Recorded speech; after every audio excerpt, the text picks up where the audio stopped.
Two of the area's powerhouses battled last night in boys volleyball as Emmaus made the trip down Cedar Crest Boulevard to take on Parkland. Both teams entered at the top of their respective divisions, and the two had combined for just one loss so far this season. Mike Briscoe has the highlights. The fans that made their way into the Parkland High School gym last night were anticipating a long, competitive match between two of the favorites in the Lehigh Valley Conference. What they got was a 3-game sweep in a match that took just under an hour to complete. The Hornets jumped out to a 1-0 lead, winning Game 1 by a 25-13 final. In Game 2, it was all about Travis Mincer for Emmaus. Early on, the junior middle shows off his defense as he won't allow the Trojans to get the ball over the net. Then the very next point, look out. That ball is doing some damage if it hits you. That made it 4-1 Emmaus. 3 points later, Mincer again using the beautiful set from Dylan Schlosser and just punishing the ball, finding the open corner of the defense. Then it's Parkland's middle, Justin Lewis, with 2 great blocks trying to rally his team. But too much Mincer in Game 2 as his devastating hits were the difference, and the Hornets go up 2-0.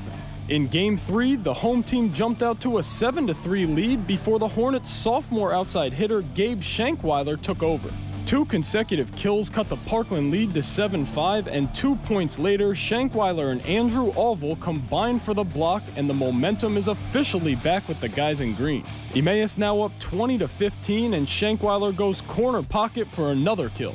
Match point here for the Green Hornets, and if it ain't broke, don't fix it. Schlosser to Shankweiler one last time to seal the deal, giving Emmaus the impressive 3-0 win. We just want to come out early and win the first 3 games and just come out early, punish them, and just leave no hope for comeback. It's kind of expected because we knew they were a young team. They lost like 6 seniors last year, so we knew coming in we had a lot of experience that they didn't have, and we knew we'd take it pretty easily. They're both really driven kids. They're both really driven. Gabe is an athlete that can make his body do whatever I can tell him something once and he can figure out how to do it. So he's just a really quick learner, really fast learner. Travis is very driven and kind of built for the sport. You don't ever underestimate a Parkland team. They always come back stronger the second time that you see them. They always peak at the right time, and that's our job.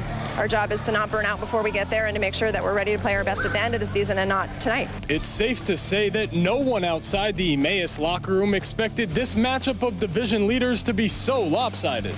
But nonetheless, both teams will take to the court again on Wednesday as Parkland travels to Freedom, while Emmaus will play host to Easton. From Parkland High School, I'm Mike Briscoe for 2 Sports.